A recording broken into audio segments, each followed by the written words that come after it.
So how do we discern, Stephen, as you put it, and I will know it, the copycat programs that are being created, that are created right now, not just in technology, but even the copycat programs of human beings?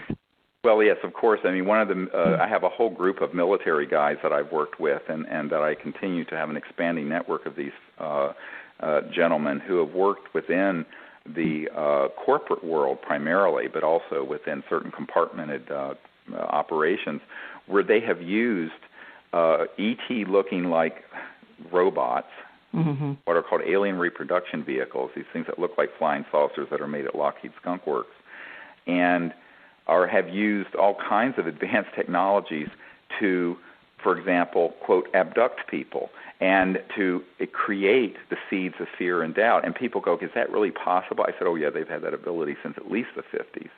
And they've been doing it. And the reason they've been doing it is that one of these Army Rangers that I dealt with, who was on a squad that did this, he said, well, you wouldn't believe how many senior military and even political people have had these kinds of staged encounters done by humans to look, quote, alien, so that they would support the secret Star Wars program and support the secret agenda of creating conflict with these civilizations in space. It's a very slick program, and most people, here's something that's very counterintuitive.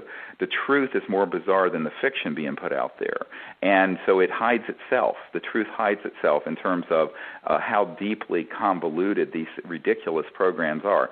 But once you understand what the agenda is behind it, it's not hard to figure it out, and it's also not it isn't at all difficult to figure out the difference between a pseudo ET event and an actual one, because the civilizations that are coming here from interstellar distances, they simply don't have that need. I mean, obviously, if they're able to get here, and there's very clearly a universal order that's very enforced by incredibly powerful and enlightened civilizations, they're not coming here doing stuff that are at all harmful. They wouldn't be allowed to. Just like when we landed on the moon, my uncle designed the lunar module. Really? Yeah, they put the first man on the moon. Oh, and that's when as a child, I knew about all this stuff. And this is all in my book, Hidden Truth, Forbidden Knowledge, which is a bit of an autobiography. And it's a phenomenal book. Phenomenal.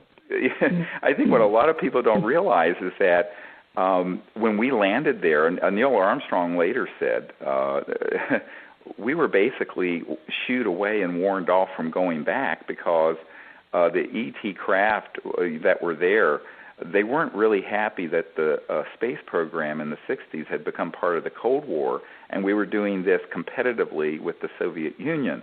That, in other words, the only way that we are really welcome in space is if we go out there as a peaceful, unified civilization. We're not welcome to go out there as competing, warring, factional, tribal craziness.